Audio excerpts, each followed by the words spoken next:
Good evening and welcome to SkullNet 7. My name is Patryk Witkowski and I am joined today by the former Deputy Presiding Officer, Linda Fabiani. Hello again, it's lovely to have you. And you. Our first story, as always, would be the Ukraine update, day 709. The United Nations International Court of Justice is due to rule whether Ukraine's case accusing Russia of violating international law can go ahead, after Kiev accused Russia of violating the 1948 Genocide Convention. EU leaders have convinced Hungary's Viktor Orban to sign off on a 50 billion euro aid package for Kiev, which he has vetoed at a summit in December, allowing for a unanimous agreement. Amid anger from European leaders, Finnish Prime Minister Petteri Orpo said, "Nobody can blackmail 26 countries of the EU.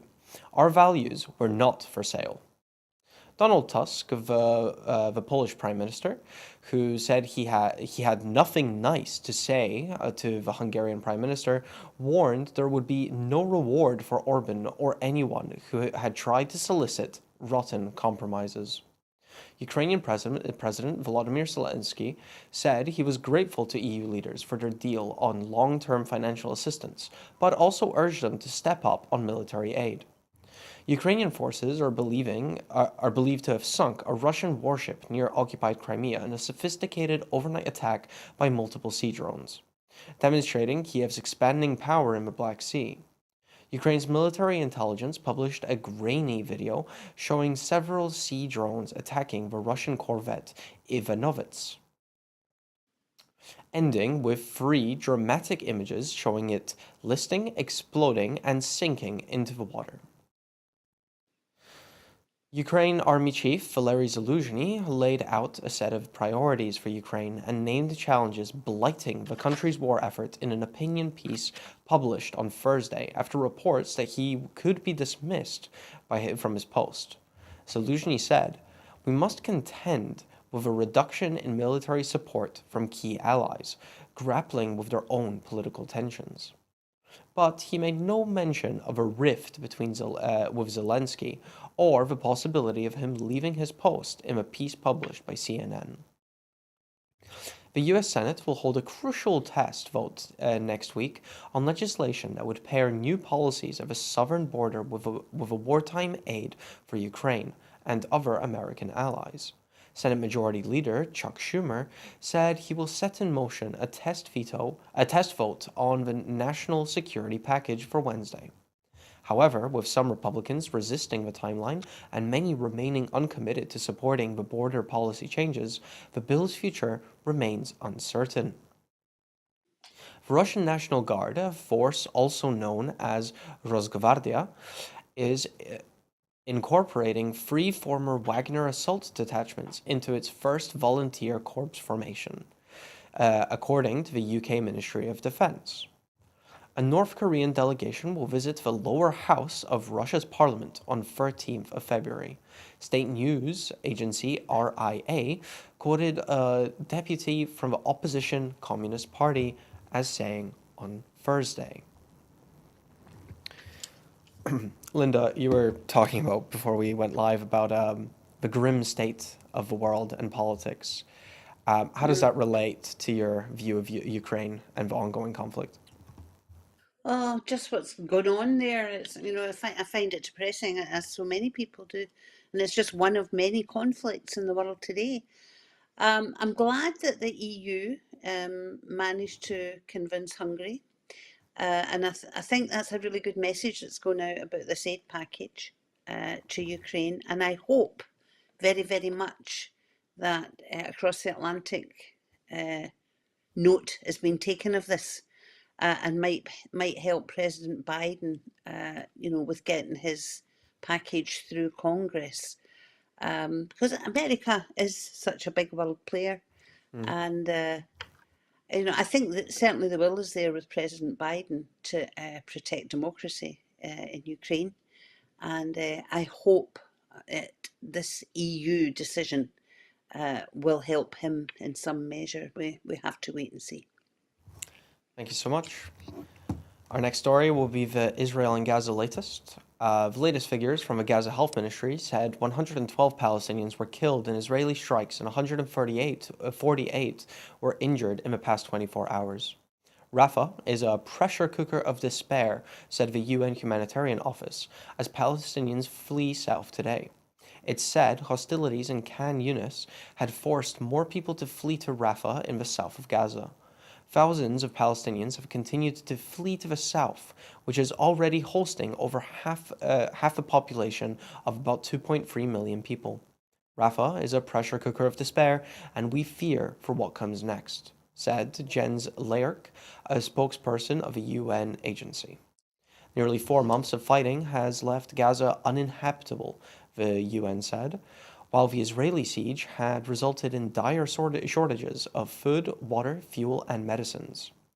The UNRWA, UNRWA, said vital supplies of fuel and bread and flour for Gaza risked running dry, while schools, clinics, and rubbish collections in the West Bank and free countries across the Middle East could cease operating by the end of the month if funding cuts for the UN Agency for Palestinian Refugees was not restored. Hedaya Hamad, a Palestine Red Crescent Society employee, was killed due to Israeli gunfire towards the organization's building in Khan Yunis. More than 1 million children in Gaza are in need of mental health support, according to UNICEF. Catherine Russell, UNICEF's executive director, has said that the situation for children in Gaza grows bleaker every day. At least 17,000 children in the Gaza Strip have been left unaccompanied or separated, according to estimates from the UN. Israeli forces will continue their Gaza military campaign to Rafah, the Israeli Defense Minister, Yoav Gallant, has said, despite the huge numbers of Palestinian civilians there. Israel and Hamas appear to be inching closer towards a deal for a ceasefire and the release of some of the hostages still being held in Gaza. Qatar, which has been mediating between Israel and Hamas, indicated that Hamas had given initial support for a deal after weeks of delicate and secretive negotiations. The UK could officially recognize a Palestinian state after a ceasefire in Gaza without waiting for the outcome of what could be years of talks between Israel and Palestine on a two-state solution, the UK Foreign Secretary David Cameron has said. Belgium's Ministry of Foreign Affairs has summoned the Israeli ambassador to Belgium and strongly condemned the bombing of the Belgian development agency Enable. Israeli security forces continue to limit the number of people able to worship at the Al-Aqsa Mosque in Jerusalem for Friday prayers. It is the 17th consecutive week that restrictions on worship have been imposed. The towns of Tyre Harfa and the outskirts of Wadi Hassan and Majd al-Zun in Lebanon have been targeted by Israeli aerial and artillery strikes. Syrian military say they downed a number of Israeli missiles launched from the Golan Heights that were targeting South Damascus today. Turkish police arrested 7 people on Friday on suspicion of selling information to the Israeli intelligence service, the Mossad. Reports reported the Associated Press, citing the state-run Anadolu news agency. Half of U.S. adults believe Israel's war in Gaza has gone too far, a finding driven mainly by growing disapproval among Republicans and political independents, according to a poll of the Associated Press and the Nork Center for Public Affairs Research. Linda, I was wondering if you could explain to me what sort of excuse the Israeli government could have for limiting worship in religious areas. I don't think there's any excuse. I'm not a religious person myself, but I absolutely recognise the right of other people to follow their religion, follow their belief system, and demonstrate their faith by so doing. So they have no right to restrict it whatsoever. But then they have no right to be killing all these children. They have no right to be settling people in the West Bank. and using them as almost like part of their army, part of their force. So it seems to me that the state of Israel under Netanyahu and his government, they don't respect the rights of anyone in espousing their own rights, and it seems to be their own rights to do whatever they will. I get the security things, but what I don't get is their complete non-understanding of the rights of the Palestinian people, and that their rights have been eroded by many of the actions of Israel over decades. So rights don't appear to matter to them. Do you think Very, very sad. things? Do you think anything meaningfully changes if we were to, in the UK, recognize Palestine as independent state? Um, Um, not if it was just the UK, but the UK perhaps as a spearhead for others, within Europe and in the US, for example. Yeah, I think that would be a useful thing to do. I mean, I was really interested to read, I think it was NBC News today, that there's a load of hundreds of civil servants, both across Europe hmm. and in the US, who have signed an open statement that they're not happy that their own governments are, as they see it, sitting by and not condemning Israel and calling for a ceasefire, and that so many people are being killed. There's demonstrations right across the world, here in Scotland as well, for a ceasefire. And I know, although I don't know all the detail, that there are Israeli citizens who are also demonstrating against the government. In some measure, it's about the hostages and the feeling that they have been put in even more danger, but also an abhorrence about the ongoing operation in Gaza and indeed the West Bank. And the idea now that they will descend on Rafah is just horrendous. Thank you so much. Our next story of the day is culture in an independent Scotland. Um, The latest of Building a New Scotland papers was published today. Culture Secretary Angus Robertson has said that the culture and creative sectors of an independent Scotland would be enhanced by the establishment of a new Scottish public service broadcaster reflecting the needs and values of the Scottish audiences. The 10th paper in the series outlines how the Scottish Government would have the power to determine the list of events that should be available to broadcast free to air to reflect the interests of Scottish audiences, including some major sporting events. It also sets out how rejoining the EU would help mitigate the impact of Brexit on the culture and creative sector's ability to reach new audiences and generate income in a key export market. The paper outlines how an independent Scottish government could further protect, support, and enhance Scotland's culture and creative sectors by becoming members of multilateral conventions and agreements, organizations like the Creative Europe and UNESCO, by providing greater support to promote the creative sectors on the world stage and collaborating and cooperating on cultural initiatives with other nations, by using its network of new embassies to promote Scottish culture globally. This would build on the current Scotland House model, which fosters connectivity with international partners.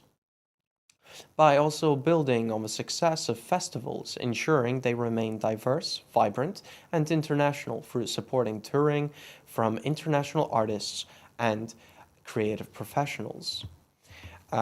We were live and we got to speak to Angus Robertson, the the cabinet secretary for culture and constitution, and asked him a question about asked him a few questions, primarily leading with if an independent Scotland has to come first, or if Scotland needs a public service broadcast in the first place to even get there to independence. We can play the clip now. Sorry. Well, the paper that we've published on culture relates both to the areas where we currently have responsibility and the areas that we don't. The UK government still makes decisions on things that have a significant impact on culture and the arts. Broadcasting is one of those areas, but there are others. The fact that we're no longer in the European Union makes it more difficult for our cultural community to tour or people to come here. The fact that we don't have our own diplomatic network around the world means that we're not able to in the fullest of ways, promote the Scottish culture and arts sector. Broadcasting is one of those areas where the powers could be devolved, but other political parties don't seem interested in that yet. Independence would absolutely guarantee that. So what advantages would that bring? Well, it would make sure that we would have a public service broadcaster in Scotland that would be headquartered here, that would be operating under an independent regulatory regime. That is something where we could protect our licence fee model. It would be something that we could make sure that we can protect existing contracts. The positives are, there's a wide range of positives, not least would ensure that there would be more jobs in journalism, more jobs in broadcasting, just as we've seen in recent years in the burgeoning screen sector, ensure that how Scotland is reflected to itself through broadcasting is appropriate for Scotland. This is exactly what happens in every other neighbouring nation. We're the outliers. We let others make bad decisions on our behalf, which include things, ludicrous things, like we can't even watch our own national football team, men's or women's, during the qualifying campaigns on terrestrial television. What kind of thing's that? We should be able to watch sport, news, we should be able to see everything that viewers want to be able to see in Scotland through public service broadcasting provision. Only independence guarantees that we will be able to do that and bring all the other advantages to the culture and arts sector that being a sovereign state would bring. But for building towards independence, is the current media, as it is now, giving a fair shake to the case that SNP makes? Well, I mean, Scotland's a very curious country in that, as we know, support for independence or opposition to it is running at about 50-50. But if we look at our media landscape, it is, on an editorial basis, significantly opposed to Scottish independence. So that's not a real reflection of the fact that there's a balance of views on the issue. When it comes to broadcasting, of course, we want to have impartial journalism that is not down to one side or the other side. And I have to say, we have tremendously talented broadcast journalists in Scotland. I should declare an interest. I'm a former broadcast journalist myself, so I attest to my erstwhile colleagues' professionalism. What we don't, though, have is we don't have decision making here about broadcasting. We don't have an independent regulatory regime. This is what happens in other countries. At the present time, we subcontract decisions on this to the UK government, who often make bad decisions on our behalf. Let's just do what everybody else does, and let's have the provision of public service broadcasting in Scotland, including the many talented people that currently work here, but within the normal operating setup which exists in other countries. I understand that. And looking more long term, are cultural decisions and cultural investment, is that better in the hands of Parliament and government?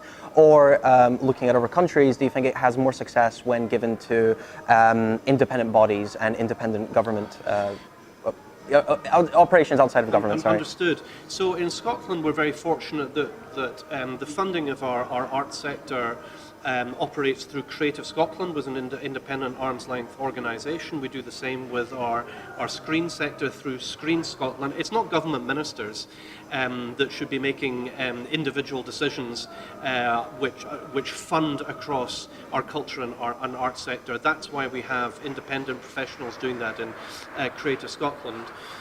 What will happen, though, with independence is that we will have all of the additional powers which will impact on our cultural sector to make sure that they can tour elsewhere, that people can come here, that we can promote internationally in an optimal setup. So we can look at our social security and taxation system in a way which we currently cannot do, to look at the likes of minimum income support, which we're seeing tested in Ireland. There are a whole series of really exciting interventions that we could make, promoting Scotland's culture sector and everybody that works in it to be the success that I know everybody wants it to be. But to have the full range of powers, the only guaranteed way of doing that is through independence. It's what everybody else does. I think we should just get on with it.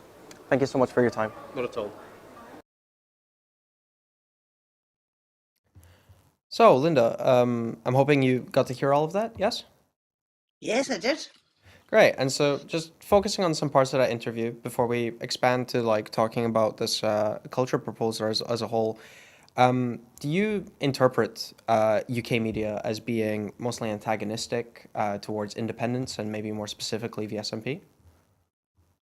Oh, absolutely. I mean, it's more specifically the SNP because the SNP are seen as the ones that are going to deliver independence. The status quo is what those in power in the UK want to maintain. So whether it's the Westminster, London-based parties that want to maintain the union, or whether it is the big institutions like the BBC, like broadcasting generally, like the press, and you only have to look at the ownership of the press across the UK to see where their interests lie, and it's in maintaining the status quo. So, yes, we do get a particularly hard time, and that's one of the issues about not having our own broadcasting. Um, it's always put across as if Scotland had its own broadcasting channel, it would just be full of tartan and wee silly things. And it's a terrible, terrible attitude that the UK has towards broadcasting in Scotland. Angus Robertson said about the wealth of talent we have in broadcasting journalism, for example. And I would look to the likes of Ireland, a small country with a very vibrant national broadcasting system.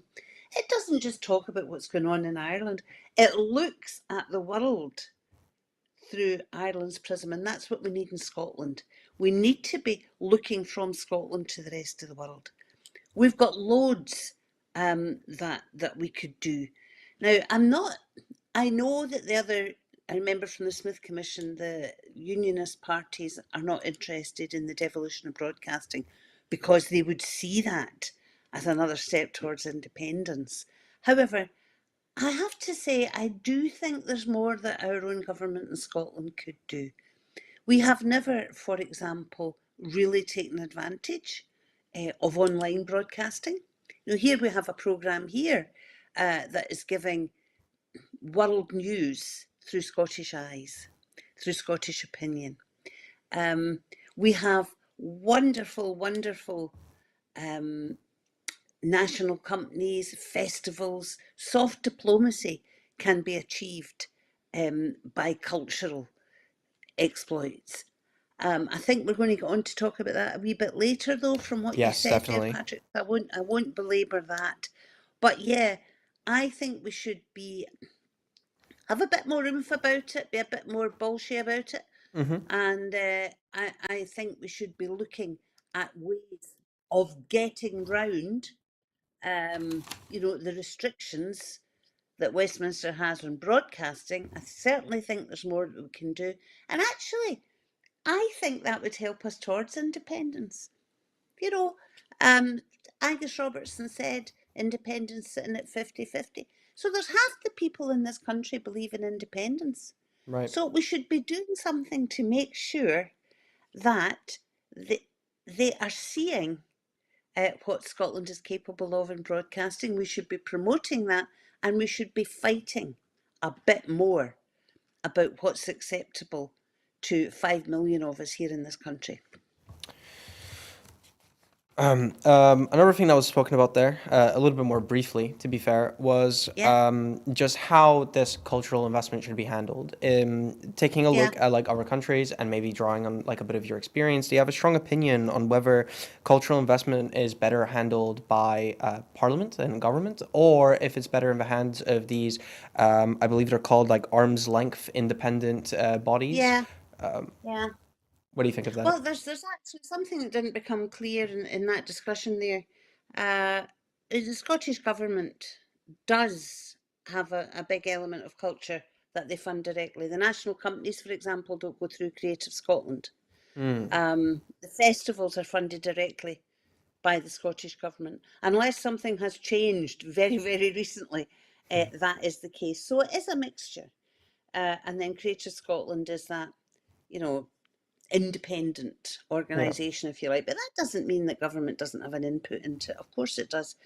Um, Parliament voted through the legislation for Creative Scotland, and it was, from memory, I think it was unanimous. So there is a hybrid there, but also there are loads and loads of cultural exploits that don't get any funding from anybody and are self-generating. Right. And as I say, we have wonderful culture that can be exported and is all over the world. Brexit has made it very difficult for some of our performers who are used to jumping over to the European Union, for example, and just can't do that the same anymore because of visa restrictions and are finding it very, very difficult.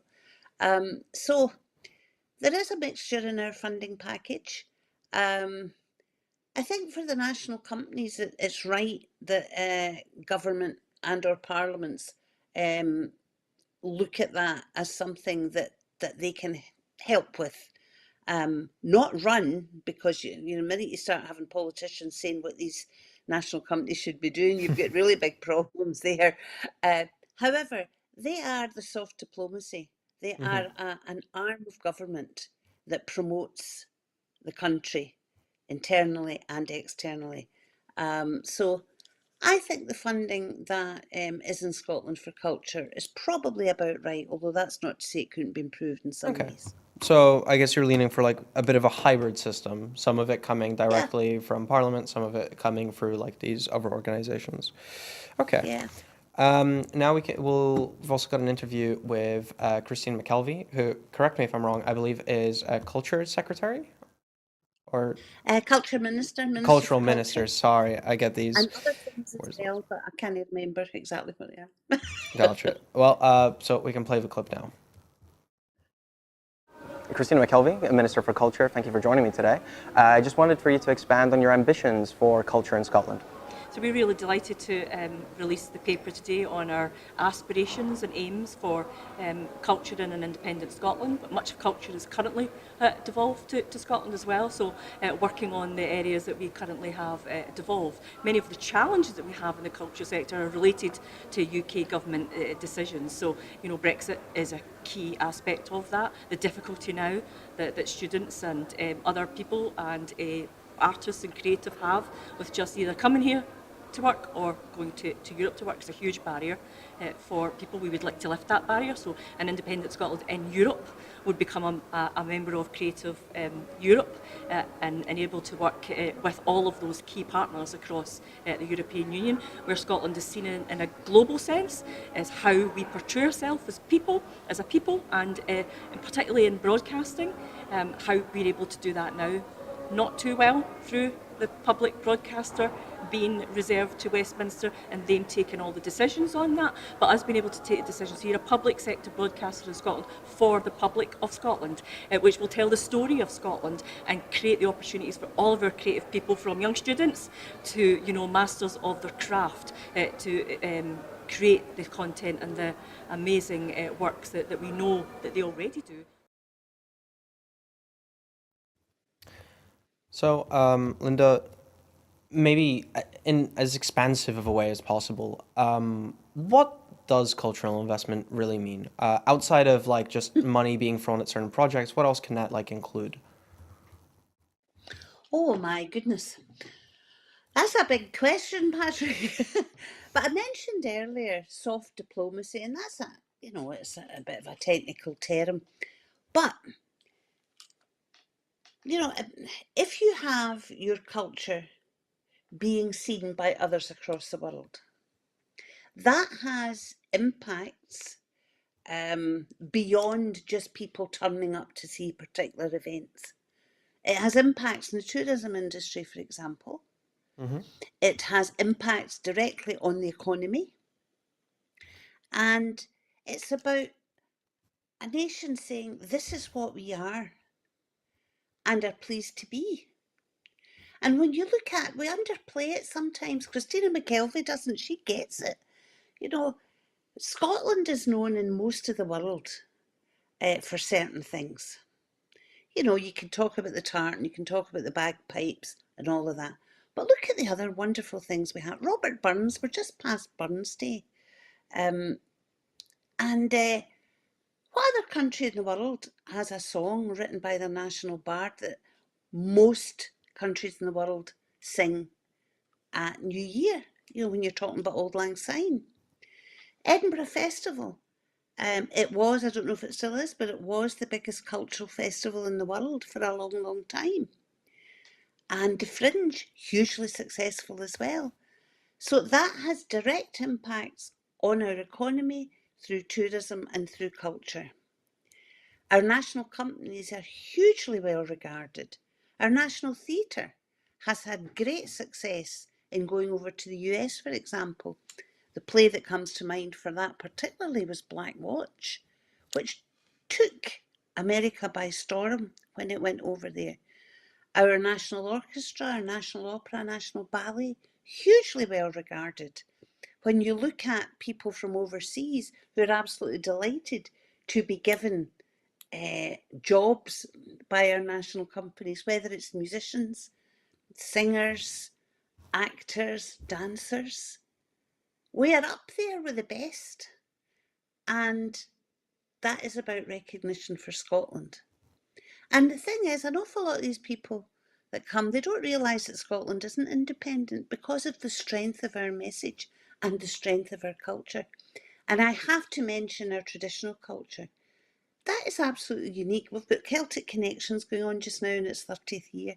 That's been a massive success. Sell-out shows for weeks. And that's unique to Scotland. Nowhere else has Scotland's culture. And it's back broadcasting. When do we ever see that on TV? Maybe at New Year? Maybe now and then they'll cover some sort of programme. BBC Alba does a bit of it, but that generally doesn't have a huge audience. So we're being badly let down in broadcasting. And that was why I was saying earlier, I think we should be looking at other ways of reaching people. Here Well, we and I are suppose at that's what we're home. here for, Absolutely. representing that Scottish angle on all of the world stories. And with the resources, we could do so much more than news programmes. We could be a showcase for Scotland, and that's what's lacking. Scotland doesn't have a showcase in broadcasting, and we should have. Thank you so much. For our next story of the day, Labour drops a £28 billion green investment target. Labour's deputy leader, Angela Rayner, has said that while the party would like to spend £28 billion a year on green investment, it would not be bound by an arbitrary number.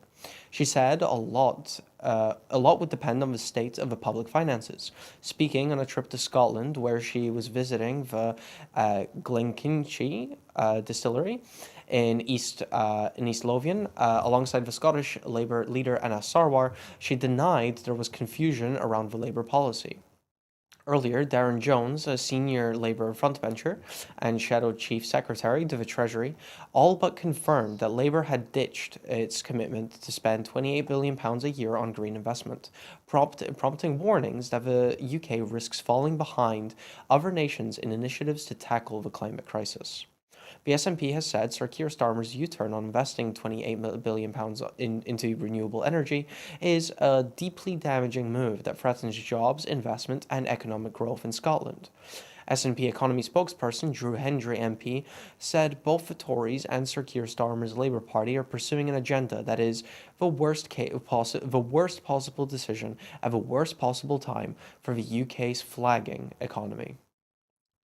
Commenting, the SNP's economy spokesperson Drew Hendry MP said, "This latest U-turn by Sir Keir Starmer, which mirrors the economic negligence of the Tories, is a deeply damaging move that threatens jobs, investment and economic growth in Scotland, at a time when it's needed more than ever. Westminster has already taken a hammer blow to the economy by imposing a hard Brexit, and reducing investment in renewable energy is the worst possible decision at the worst possible time for the UK's flagging economy. When the EU and US are ploughing ahead with investment, it makes no sense to broken Brexit Britain to pull the rug from under Scotland's energy industry.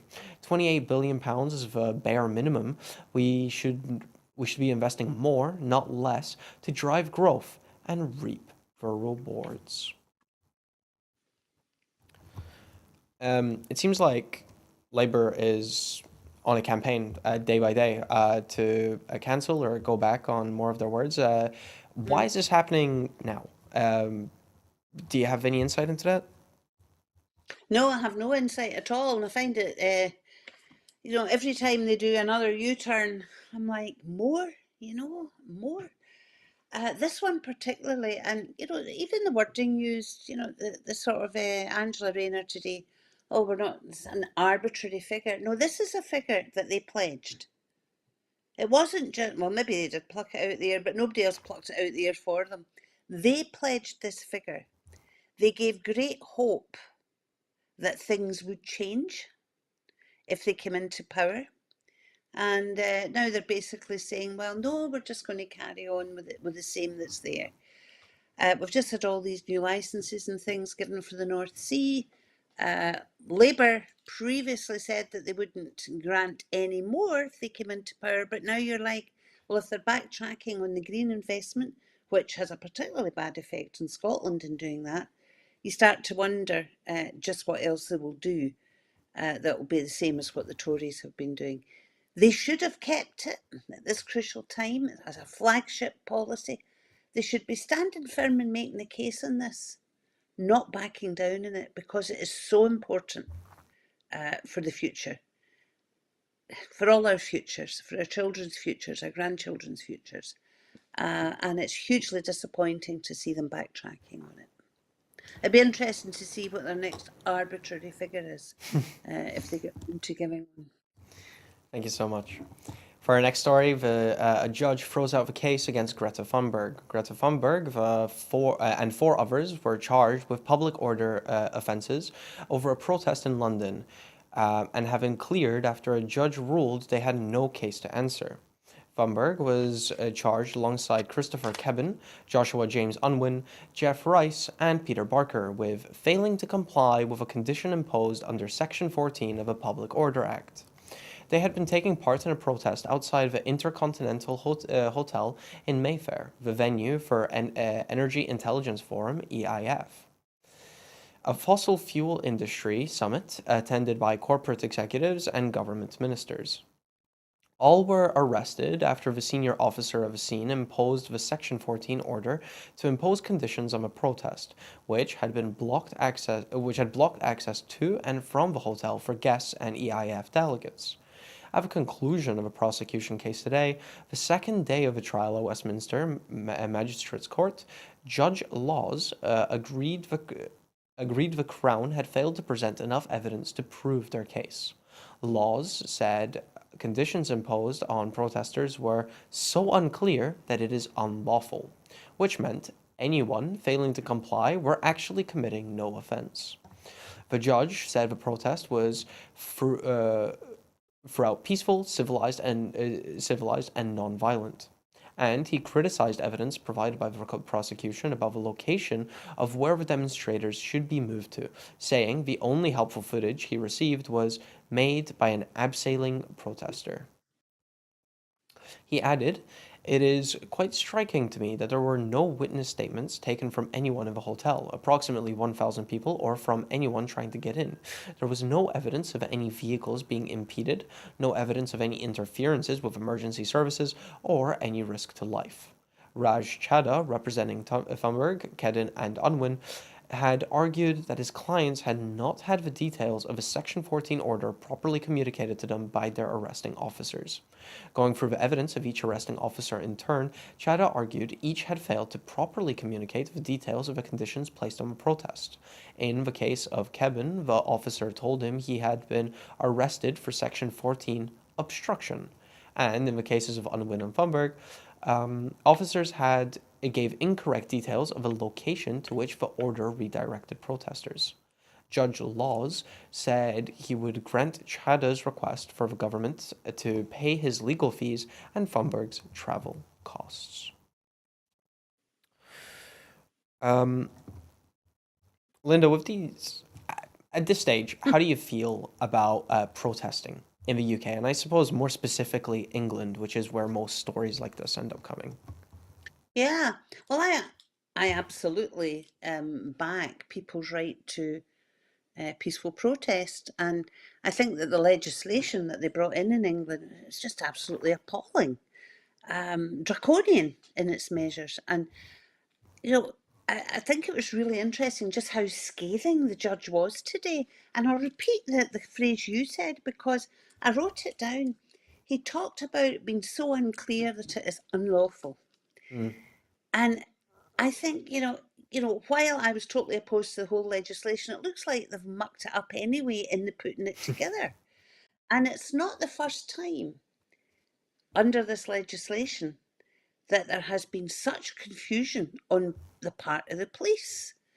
I can't remember specifically what other cases there were, but there have been a few cases since this legislation was put in place where the police have said, well, we did what we thought was right, and it turns out it's not, and here we are, it's unlawful. And I think another thing that's really interesting here is Greta Thunberg's lawyer saying that they're considering civil action. And I think that'd be a really interesting one if they go ahead with it. So I think it was rushed legislation. I think it was bad legislation, immoral legislation, unethical legislation. And I think the chickens are coming home to roost on it. It'll be interesting to see what the police do now. I'm sure the Police Federation, or if they have a police federation in England or it's equivalent to what we have here in Scotland, on behalf of their members, they'll be looking at it all very, very carefully and saying, well, do you know what? This is bad for our members and putting them at a huge disadvantage, and perhaps even the civil.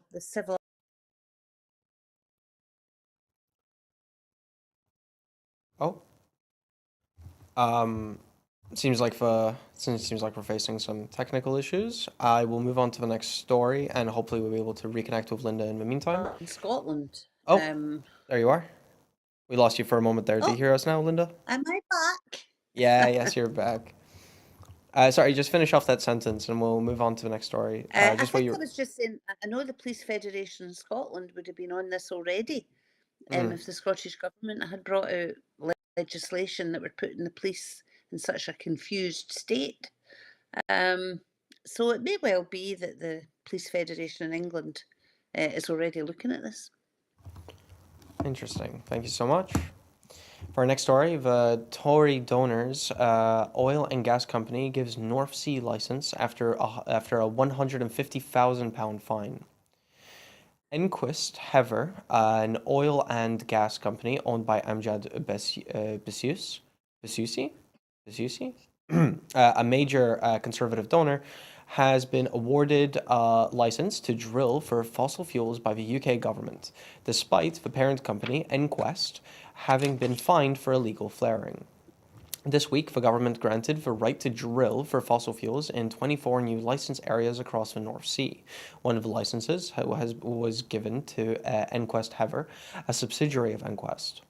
Campaigners have criticized ministers for rewarding reckless and polluting behavior, pointing out that Enquest was fined £150 in 2022 by the North Sea Transition Authority, Nesta. 150,000 in 2022. I'm not sure what number I said, but I might have said that wrong. By the North Sea Transition Authority, NSTA. For flaring an excess 262 tons of gas on the Magnus fields between 30th November and 1st of December in 21, despite knowing that it did not have the necessary consent in place. The campaigners also point out that since 2013, the Enquest chief executive, Amjad Basisu, has donated £480,721 to the Conservative Party in cash and in kind. The recent round of North Sea licenses has been controversial.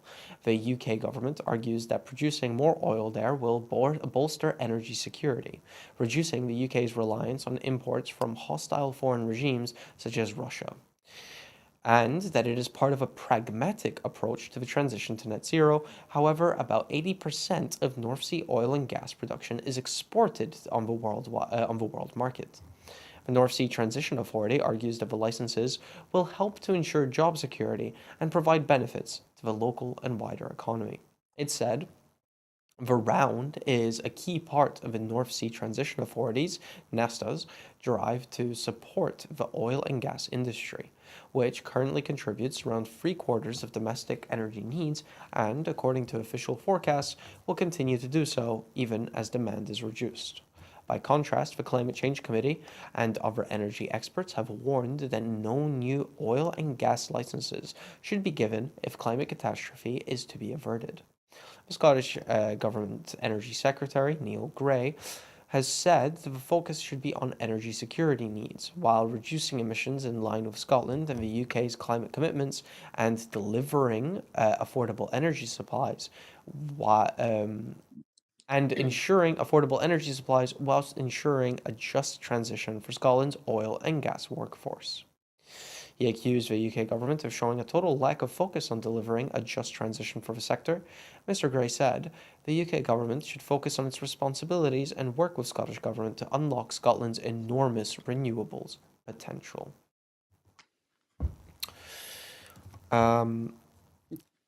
Linda, I've been covering similar stories for the past 3 days, and I don't know what similar question to really ask you other than what is this insistence on gas and oil? Do we not have the necessary stats and the necessary infrastructure to proceed with renewables?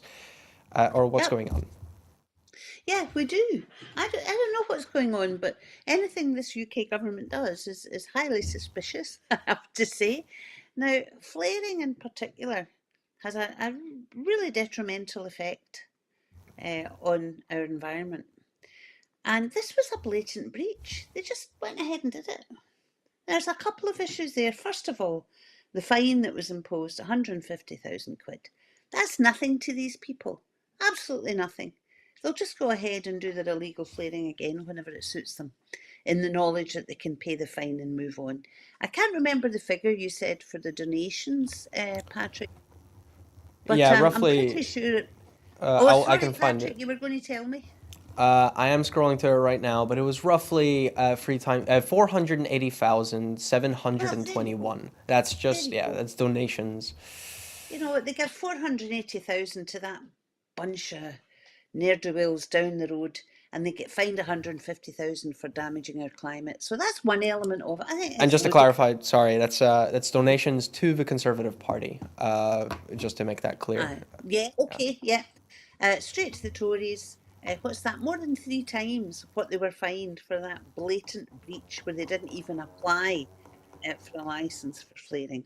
That's one element of it. But see, the other element for me, that was only in 2022. You know, it's not even 2 years. I think when there's blatant breaches like that, these companies should be barred from getting anything else for a set period of time. That would really teach them a lesson and really make them more careful about what they did in the future. So it's just part of the whole culture that goes on with the Conservatives, in my opinion. It's their pals can do what they like, and there won't really be any consequences for it. So more of the same. Thank you so much. The First Minister of Scotland promotes vision for more positive masculinity.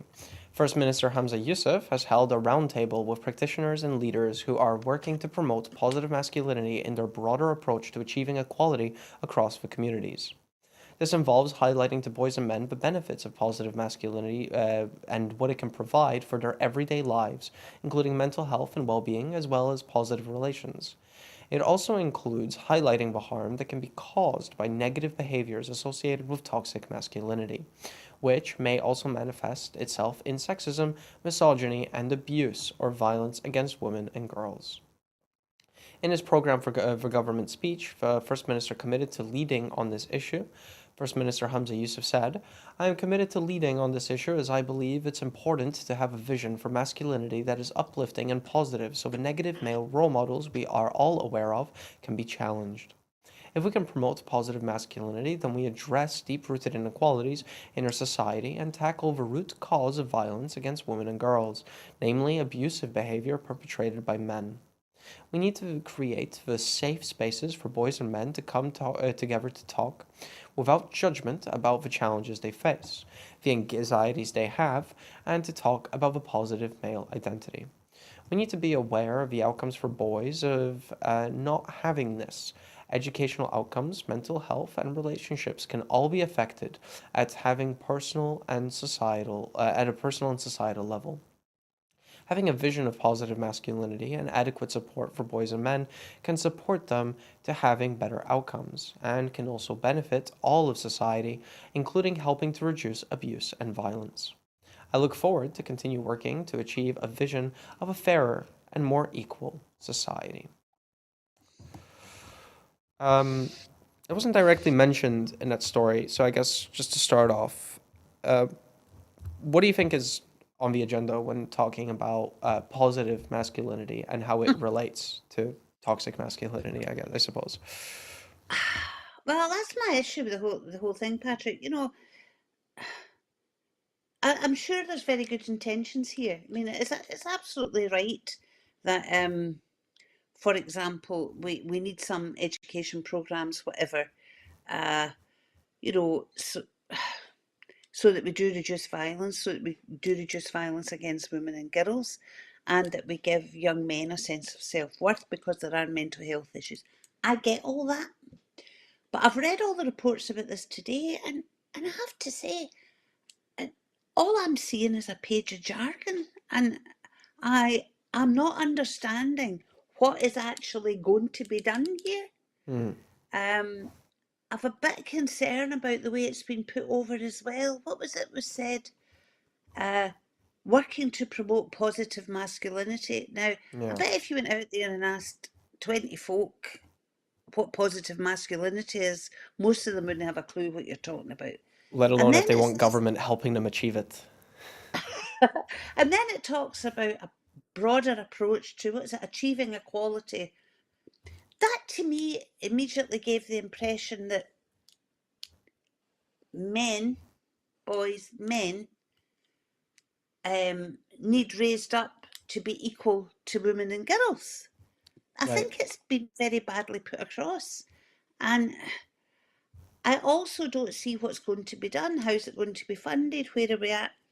I think that it is something that absolutely needs done, to promote equality. But it's women and girls who are suffering from lack of equality in Hmm. most elements of society. So it's a confusing message. I'm glad that the First Minister's going to lead it, and I hope he tells us what it is he's going to lead. But one of the things that came to mind for me was the success of the Violence Reduction Unit in Glasgow that was set up some years ago. And that was about reducing knife crime was the main motivation for that. And they had great successes. So perhaps it should be a model like that. Is it going to come into the curriculum for excellence in primary schools? Because there are issues, there are huge issues around social media, and toxic masculinity is the other phrase that keeps getting used. So I'm sure the intentions are very, very good. I'm just not really seeing what they're going to do, Right. and not at all sure that they've got the message right. There are more and more stories and even perhaps studies looking into how, I guess, especially young men are starting to feel maybe a lack of purpose or like a lack of drive or like a lack of a way that they fit into the world, which is at least what I hope is just mostly driving at. Personally, I don't know if that's within the purview of something that government can do. I know that in somewhere like Australia has made massive strides in developing